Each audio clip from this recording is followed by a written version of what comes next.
Chapter 1: The Illusion of Forever. If I close my eyes, I can still remember the first time I saw her.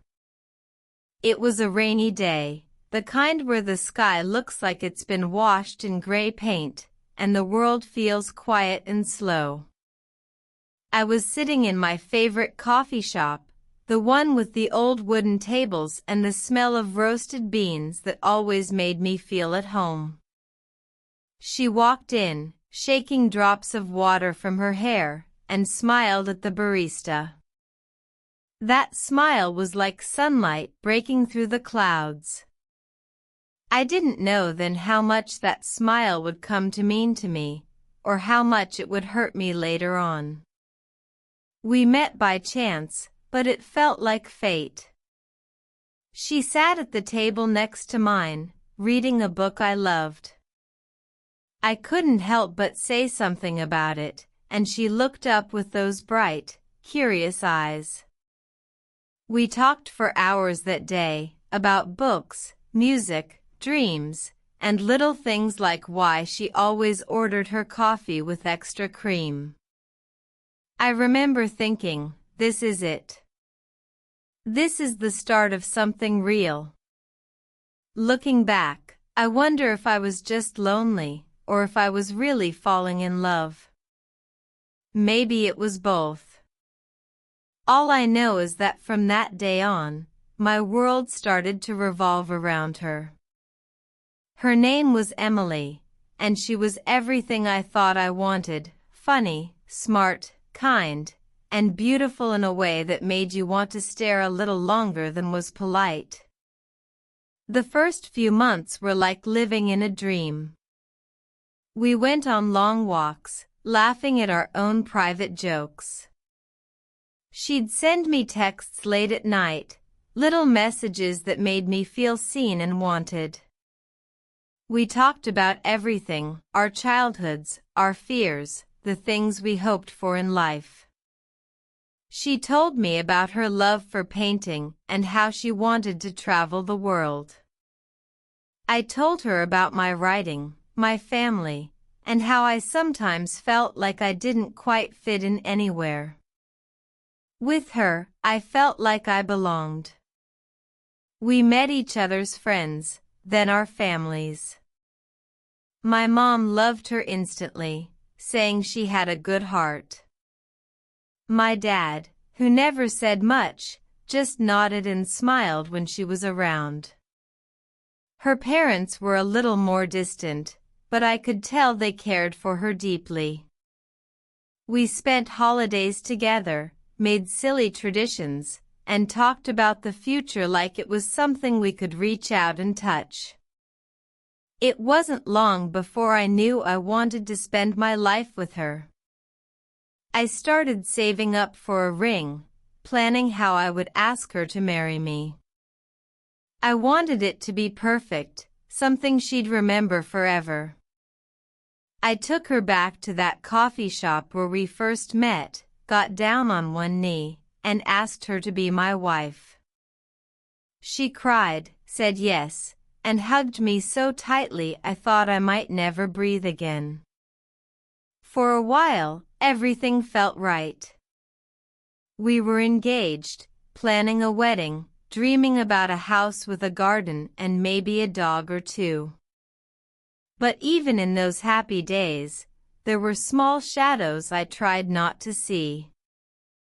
Sometimes she'd get quiet for no reason, staring at her phone with a look I couldn't read. She'd cancel plans at the last minute, saying she was tired or had to work late. I told myself it was normal, everyone gets busy, everyone needs space. I didn't want to be the jealous type, the kind of person who snoops or asks too many questions. I trusted her. I wanted to believe that love was enough. The first real crack appeared one night when she didn't come home until after midnight. She said she'd been out with friends, but she wouldn't look me in the eye. I tried to brush it off, but a cold feeling settled in my stomach. I told myself not to worry, but I started noticing other things, texts she wouldn't let me see, phone calls she took in another room, the way she'd get defensive if I asked where she'd been. Still, I pushed those doubts aside. I loved her. I wanted to believe in us. I thought maybe I was just being insecure, maybe I needed to trust her more. I tried to be the perfect fiancé, supportive, understanding, always there when she needed me. I cooked her favorite meals, left little notes for her to find, listened when she needed to vent about work or friends. I wanted to make her happy. I wanted to be enough. But love, I learned, isn't always enough. The night everything changed started out like any other. I was making dinner, waiting for her to come home. She was late again, but I told myself not to worry. I set the table, lit a candle, tried to make everything nice. When she finally walked in, she looked tired and distracted. She barely touched her food, said she had a headache, and went straight to bed. I cleaned up alone, feeling a strange emptiness settle over me. Later that night, I heard her phone buzz. She was asleep, her face peaceful in the soft light. I know I shouldn't have, but something in me snapped. I picked up her phone, just to see. Just to quiet the doubts that had been growing inside me. The message on the screen was from someone I didn't know, a man named Ryan. The words were simple, but they made my heart pound. Miss you already. Can't wait to see you again. I stood there, frozen, staring at the screen. My mind raced. Maybe it was nothing, maybe I was overreacting. But deep down, I knew. I knew something was wrong. The next morning, I tried to act normal, but I couldn't stop thinking about that message. I wanted to ask her about it, but I was afraid of what she might say. I spent the day in a fog, replaying every moment in my head, looking for signs I'd missed. That evening, I finally worked up the courage to ask her. I tried to keep my voice calm, tried not to sound accusing. "Who's Ryan?" I asked, my hands shaking. She looked at me, her eyes wide. For a moment, I thought she might tell me the truth.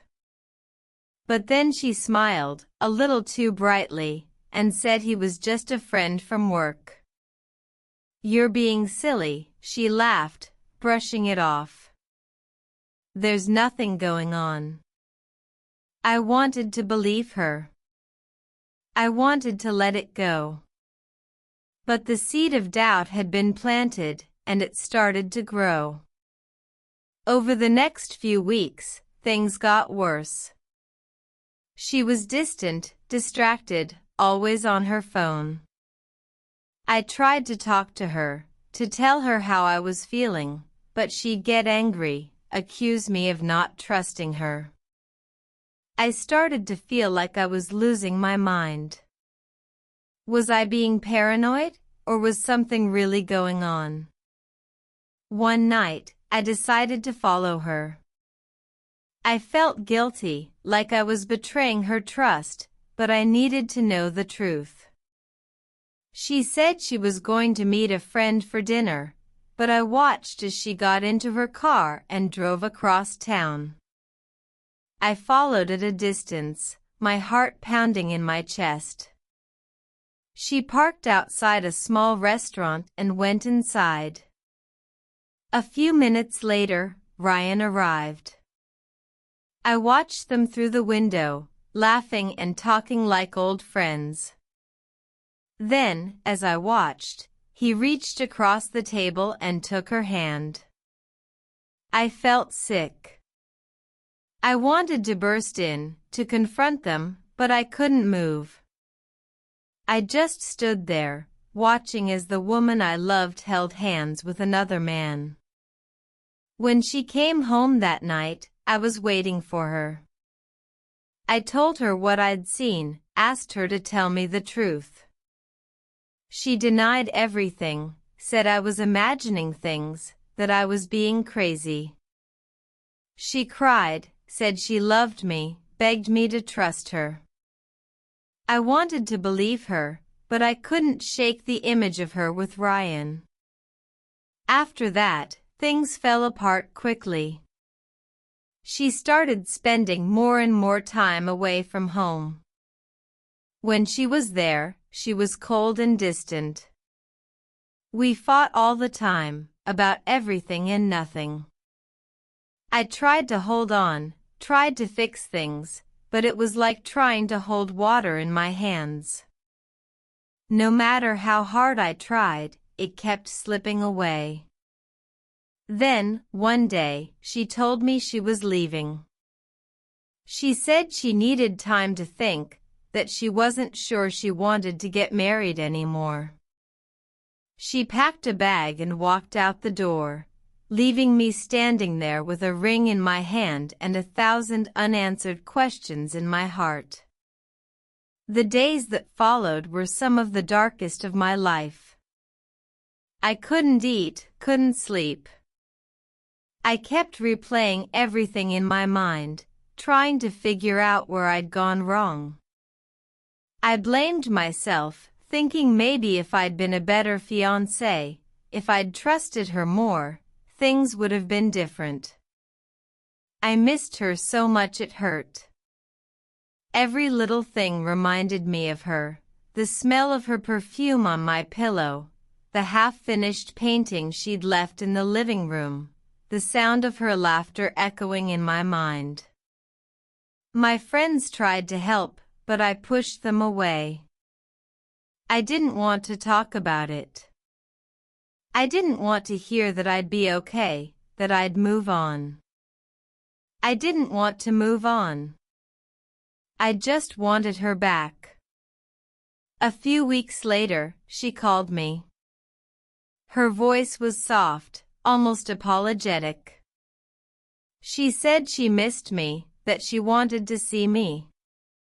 I agreed, hoping maybe we could fix things, maybe we could find our way back to each other.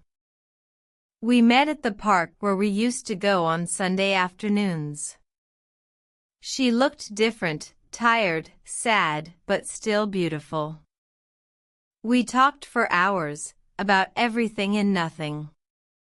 She said she was sorry, that she'd made mistakes, that she still loved me. I wanted to believe her. I wanted to forgive her. We hugged, and for a moment, it felt like old times. But even as we talked about getting back together, I could feel something had changed. There was a distance between us, a wall I couldn't break through. She was holding something back, and I didn't know what it was. Over the next few months, we tried to make it work. We went on dates, spent time together, talked about the future. But the trust was gone. Every time her phone buzzed, I felt a jolt of fear. Every time she was late, I wondered if she was with him. I hated feeling that way, hated what I was becoming. One night, after she'd left my apartment, I checked her social media. I found a photo of her and Ryan, smiling together at a party. The caption read, "So lucky to have you in my life." My heart broke all over again. I confronted her, and this time she didn't deny it. She admitted she'd been seeing him, that she was confused, that she didn't know what she wanted. She cried, said she was sorry, that she never meant to hurt me. I believed her, but it didn't make it any easier. After that, I knew it was over. I told her I couldn't do it anymore, that I needed to move on. She cried, begged me to forgive her, but I couldn't. I loved her, but I couldn't keep hurting myself. The weeks that followed were a blur of pain and confusion. I threw myself into work, tried to keep busy, but nothing seemed to help. I missed her every day, but I knew I had to let her go. Looking back now, I see how much I lost myself in that relationship. I wanted so badly to make it work, to hold on to the dream of forever, that I ignored all the warning signs. I let myself believe in an illusion, in a version of her that didn't exist. I learned the hard way that love isn't always enough, that sometimes you have to let go of the person you love to save yourself. But even in the pain, there were lessons. I learned how strong I could be, how much I could survive. I learned that it's okay to be alone, that my worth isn't defined by someone else's love. I learned that trust, once broken, is hard to rebuild, but that doesn't mean I'll never trust again. Now, when I think of her, I don't feel anger or resentment. I feel sadness, yes, but also gratitude. She taught me about love, about loss, about the importance of honesty and trust. She taught me that it's okay to walk away from something that hurts, even if it's the hardest thing you'll ever do. The illusion of forever was just that, an illusion. But in losing her, I found myself. And that, I think, is the beginning of something real. Chapter 2: The Cycle of Lies. After Emily left, my world felt empty. I tried to fill the space she left behind with work, with friends, with anything that would keep my mind busy. But nothing really worked. Every morning, I woke up hoping to see a message from her, hoping she would suddenly realize she missed me and wanted to come back. I told myself I was moving on, but the truth was, I was stuck in the past, replaying every memory, every conversation, wondering what I could have done differently. It was about a month after our breakup that Emily reached out to me again. I was sitting on my couch, scrolling through old photos of us, when my phone buzzed. Her name flashed on the screen, and my heart started racing. I almost didn't answer, afraid of what she might say, but curiosity got the better of me. "Hey," she said softly, her voice sounding small and uncertain. "Can we talk?" I wanted to be angry, to tell her how much she'd hurt me, but all I could say was, "Of course." We met at the same coffee shop where we'd first met. It felt strange to see her sitting there, waiting for me, just like she had that first day. She looked tired, her eyes rimmed with red, but when she smiled at me, I felt that old warmth in my chest. We talked for hours that day. She told me she was sorry for everything, that she missed me, that she'd made a mistake. She said things with Ryan weren't what she thought they would be, that she realized she still loved me. I wanted to believe her. I wanted so badly to go back to the way things were, to pretend none of the pain had happened. So, against my better judgment, I agreed to give us another chance. The first few weeks were good. We spent time together, went on dates, laughed like we used to. For a while, it felt like we were starting fresh, like maybe we could leave the past behind. But even as I tried to trust her again, there was a part of me that couldn't forget what had happened. I started noticing little things, her phone always on silent, messages she wouldn't let me see, sudden changes in her mood. Whenever I asked her about it, she'd get defensive, saying I was being paranoid, that I needed to trust her if we were going to make things work. I wanted to trust her, but the doubts kept creeping in. One night, I saw her texting someone late at night. When I asked who it was, she snapped at me, saying it was just a friend from work.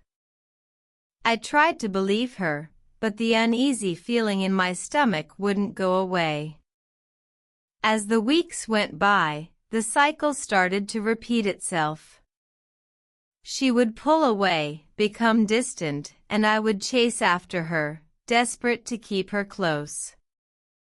Then she would come back, apologizing, saying she loved me and wanted to make things work. Each time, I let her back in, hoping this time would be different.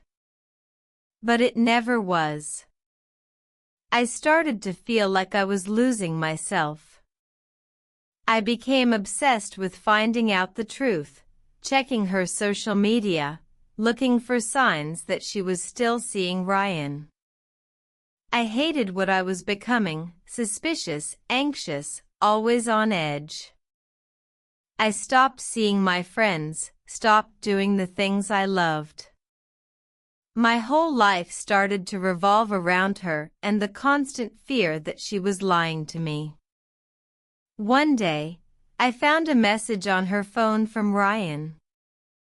It was simple, just a smiley face and a heart, but it was enough to send me spiraling. I confronted her, and she insisted it was nothing, that she was just being friendly. She promised she wasn't seeing him anymore, that she was committed to me.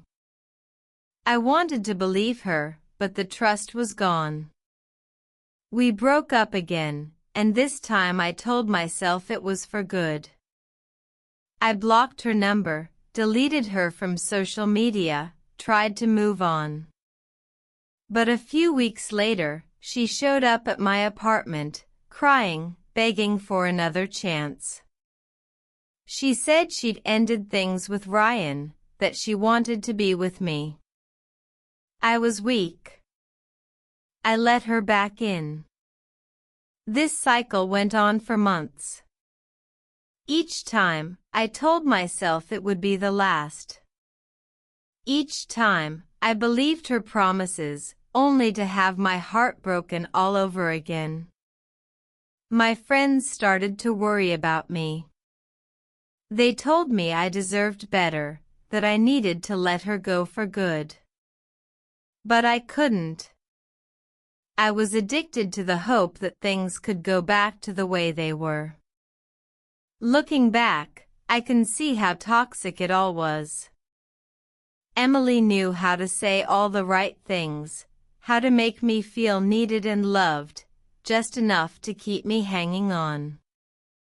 But she never really changed. She was always keeping secrets, always hiding something from me. There were moments when I tried to stand up for myself, to set boundaries. I told her I needed honesty, that I couldn't keep going through the same pain. She would agree, promise to be better, but nothing ever changed. She would go back to her old ways, and I would go back to doubting her. The worst part was how alone I felt. I couldn't talk to anyone about what was happening. I was embarrassed, ashamed that I kept letting her hurt me. I started to believe that maybe I was the problem, that maybe I wasn't good enough for her. My self-esteem hit rock bottom. I stopped caring about myself, stopped taking care of my health. I just went through the motions, waiting for the next time she would leave me. One night, after another fight, I sat alone in my apartment, staring at the wall. I realized I didn't even recognize myself anymore. I had become someone I never wanted to be, someone who let themselves be treated badly, someone who was afraid to be alone. I knew I needed to break the cycle, but I didn't know how.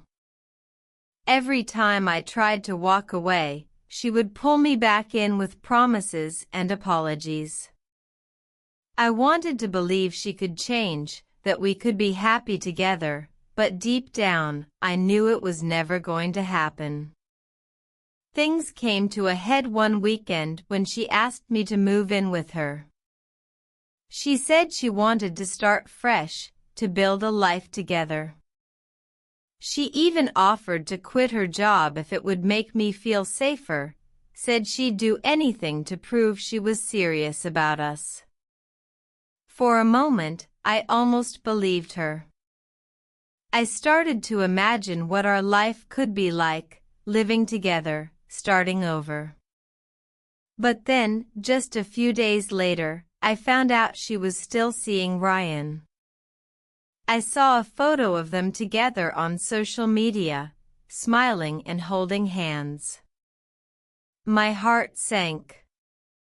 I felt like a fool, like I'd been played all over again.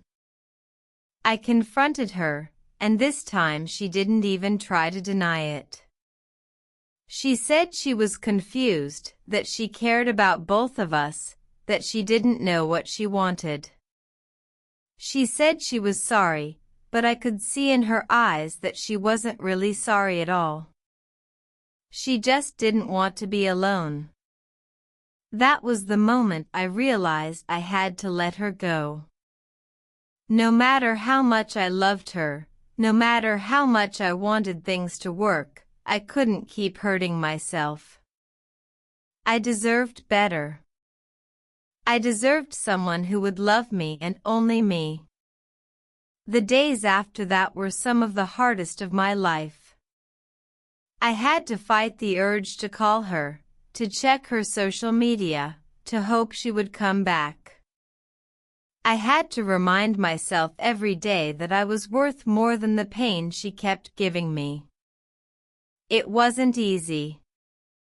There were nights when I cried myself to sleep, mornings when I didn't want to get out of bed.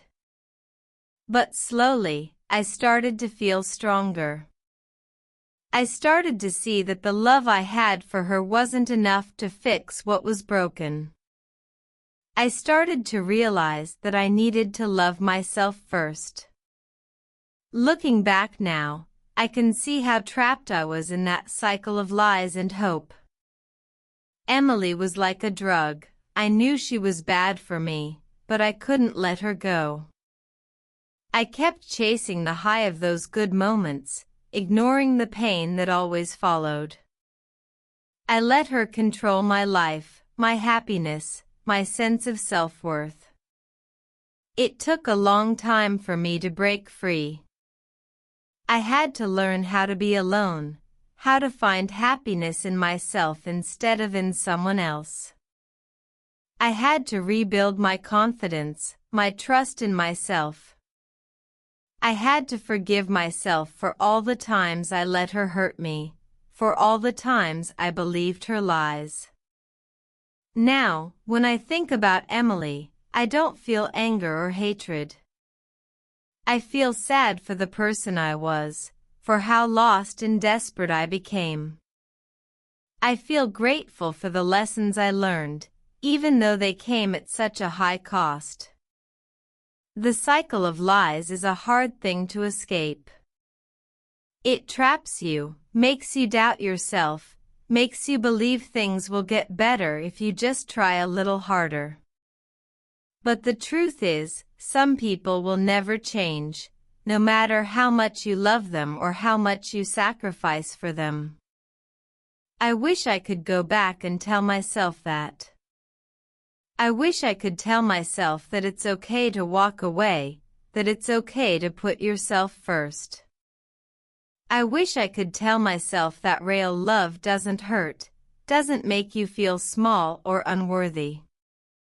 But I can't change the past.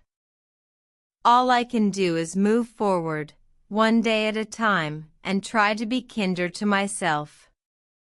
I can try to build a life that isn't built on lies or broken promises. I can try to find happiness in the little things, in the people who truly care about me, in the moments of peace that come when I let go of the pain. The cycle of lies is over now. I'm not the same person I was when I met Emily. I'm stronger, wiser, and a little bit braver. I know what I deserve, and I won't settle for less.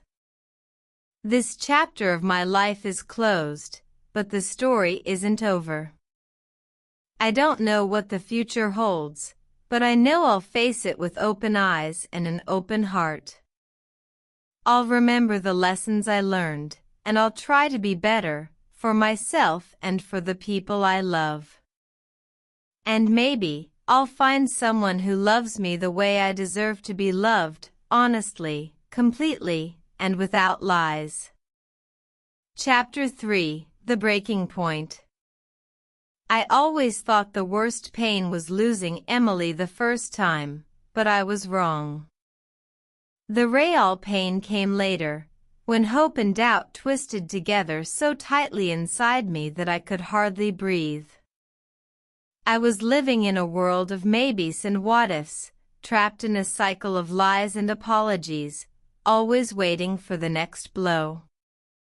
I told myself I was strong, that I could handle it, but the truth was, I was breaking apart piece by piece. After our last breakup, I tried to keep my distance. I deleted her number, blocked her on social media, and told myself I was done. But the silence was unbearable. Every time my phone buzzed, I hoped it was her. Every time I walked past our favorite coffee shop, I looked for her face in the crowd. I missed her so much it felt like a physical ache, a heavy stone in my chest that wouldn't go away. And then, just when I was starting to find my footing again, she came back. It was always the same, a message late at night, her name lighting up my screen, her voice soft and full of regret. "I miss you," she would say. "Can we talk?" I wanted to say no, to protect myself, but I couldn't. I was still in love with her, even after everything. We met in the park this time, sitting on a bench under the old oak tree where we used to talk for hours. She looked nervous, twisting her hands in her lap, her eyes darting away from mine. She told me she was sorry, that she'd ended things with Ryan for good, that she wanted to try again. I wanted to believe her. I wanted to believe that people could change, that love could heal even the deepest wounds. So I let her back in.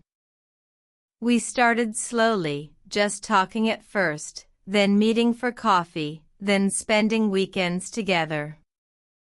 For a while, it felt almost normal. We laughed, we shared stories, we made plans. She told me she wanted to move away, to start fresh in a new city. She said she wanted me to come with her, that we could build a new life together. I started to believe that maybe, just maybe, we could find our way back to happiness. But underneath it all, the doubts never really left me. I caught her in small lies, about where she'd been, who she was talking to, what she was doing. She always had an excuse, always a reason that made sense if I squinted hard enough. I told myself I was being paranoid, that I needed to trust her, but the fear was always there, lurking in the background. One night, after she'd gone to bed, I sat alone in her apartment, staring at her phone lying on the table. I knew it was wrong, but I couldn't help myself. My hands shook as I picked it up and scrolled through her messages. Most of them were harmless chats with friends, work emails, silly memes. But then I saw it, a conversation with Ryan. The messages were recent, full of inside jokes and little hearts. My stomach dropped. I felt like I'd been punched in the gut. I didn't confront her right away. I spent the next few days in a haze, barely able to eat or sleep. I replayed every conversation, every moment we'd shared, looking for signs I'd missed. I started to doubt my own memories, my own judgment. Was I really seeing what I thought I was seeing? Was I just being jealous, insecure? But the evidence was there, plain as day. She was still talking to him, still keeping secrets from me. I felt betrayed, humiliated, and angry all at once. I wanted to scream, to break something, to make her feel the pain she was causing me. When I finally confronted her, it was late at night. We were sitting in her living room, the only light coming from the street lamp outside. My voice was shaking as I asked her about the messages. She looked at me, her eyes wide and innocent, and for a moment I almost believed her when she said it was nothing, that they were just friends. But I couldn't do it anymore. I told her I'd seen the messages, that I knew she was lying. She started to cry, saying she was sorry, that she didn't mean to hurt me, that she was just confused. I wanted to believe her, but I couldn't. Not this time. The fight that followed was the worst we'd ever had. We yelled, we cried, we said things we couldn't take back. She accused me of not trusting her, of being controlling. I accused her of being a liar, of playing with my feelings. The words hung in the air between us, sharp and ugly. In that moment, I realized I didn't even recognize the person sitting across from me. She wasn't the girl I'd fallen in love with. She was a stranger, someone who could look me in the eye and lie without a second thought. And maybe I was a stranger, too, someone who had become bitter and angry, someone who couldn't let go. After she left that night, I sat alone in the dark, trying to make sense of what had happened. I felt empty, like all the hope and love I'd carried for so long had finally run out. I wanted to hate her, to blame her for everything, but the truth was, I was just as angry at myself. I'd let this happen. I'd ignored the signs, made excuses, held on to a dream that was never real. The days that followed were a blur. I went through the motions, work, sleep, eat, repeat, but nothing felt real. I stopped answering calls from friends, stopped going out, stopped caring about anything. I was numb, drifting through life like a ghost. But even in the numbness, the anger was still there, simmering just below the surface. I wanted revenge. I wanted her to feel the pain she'd caused me, to know what it was like to be lied to, betrayed, left alone. I started thinking about all the ways I could hurt her, all the secrets I knew, all the things I could say to ruin her new relationship with Ryan. I found myself scrolling through Ryan's social media, looking for weaknesses, for something I could use against him. I thought about sending him the messages I'd found, about telling him everything she'd done. I imagined the look on her face when she realized I'd exposed her lies, the satisfaction I would feel. But every time I got close to doing something, I stopped. I thought about who I was becoming, about the kind of person I wanted to be. Did I really want to be someone who hurt others just to make myself feel better? Did I want to let my anger and pain define me? I started talking to a friend about what I was going through. She listened without judgment, letting me vent all my anger and frustration. She told me I deserved better, that I didn't have to carry this pain alone. She reminded me that revenge wouldn't fix anything, that it would only make me feel worse in the end. Slowly, I started to see the truth in her words. Hurting Emily or Ryan wouldn't heal the wounds inside me. It wouldn't bring back the trust or the love we'd lost. It would just keep me trapped in the same cycle of pain and anger. So I made a decision. I decided to let go, not just of Emily, but of the need for revenge, the need to prove I was right, the need to make someone else pay for my pain. I decided to focus on healing, on rebuilding my life, on finding a way to move forward. It wasn't easy. There were days when the anger came back, when I wanted to lash out, to make someone else hurt as much as I did. But I reminded myself that I was stronger than my pain, that I didn't have to let it control me. I started going to therapy, talking about everything I'd been through. I learned how to set boundaries, how to recognize the signs of toxic relationships, how to trust myself again. I started reconnecting with friends, doing the things I loved, finding small moments of joy in everyday life. The hardest part was forgiving myself, for loving someone who hurt me, for ignoring the red flags, for holding on when I should have let go. But with time, I started to see that I wasn't weak or foolish. I was just human, trying to find love and happiness in a world that doesn't always make sense. One day, I saw a post on social media from Emily. She was engaged to Ryan, smiling in a photo with a shiny new ring on her finger. For a moment, the old pain flared up, sharp and bitter.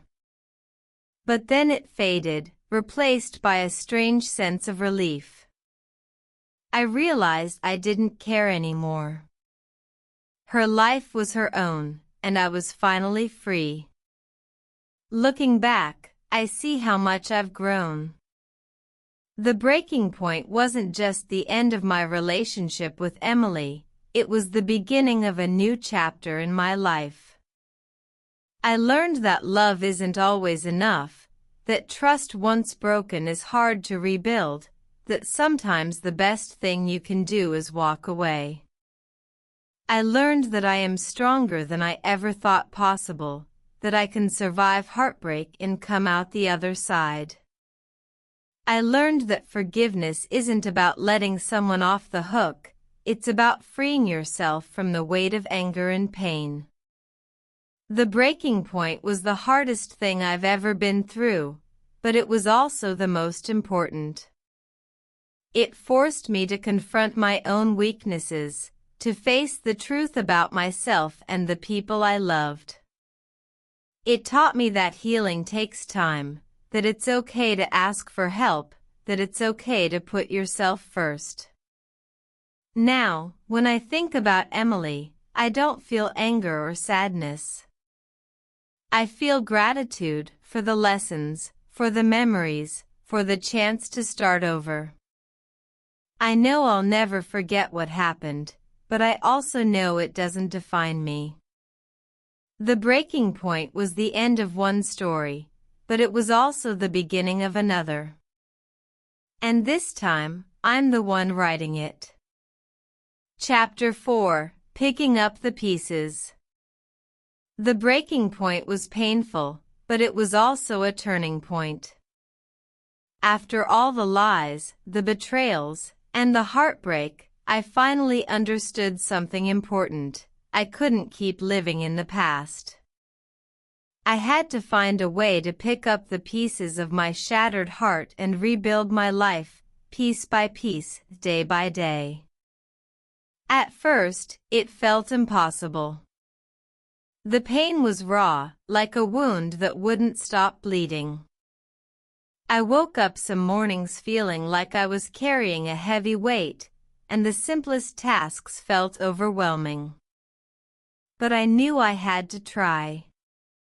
I owed it to myself to heal, to grow, and to find happiness again. I started by reaching out for help. I found a therapist who helped me understand what I'd been through and why it had hurt me so deeply.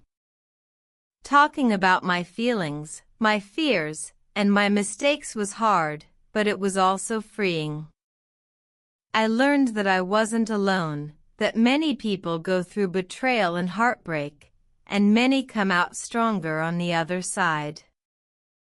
Therapy helped me see the patterns I'd fallen into, the way I had ignored red flags, the way I'd let my need for love blind me to the truth. It wasn't easy to admit I'd made mistakes, but it was necessary. I had to forgive myself for holding on too long, for trusting someone who didn't deserve it. Forgiving myself was the first step toward letting go. I also started reconnecting with the people I'd pushed away during the worst times. My friends and family welcomed me back with open arms, offering support and kindness without judgment. Spending time with them reminded me that I was loved, that I mattered, and that I didn't have to face my pain alone.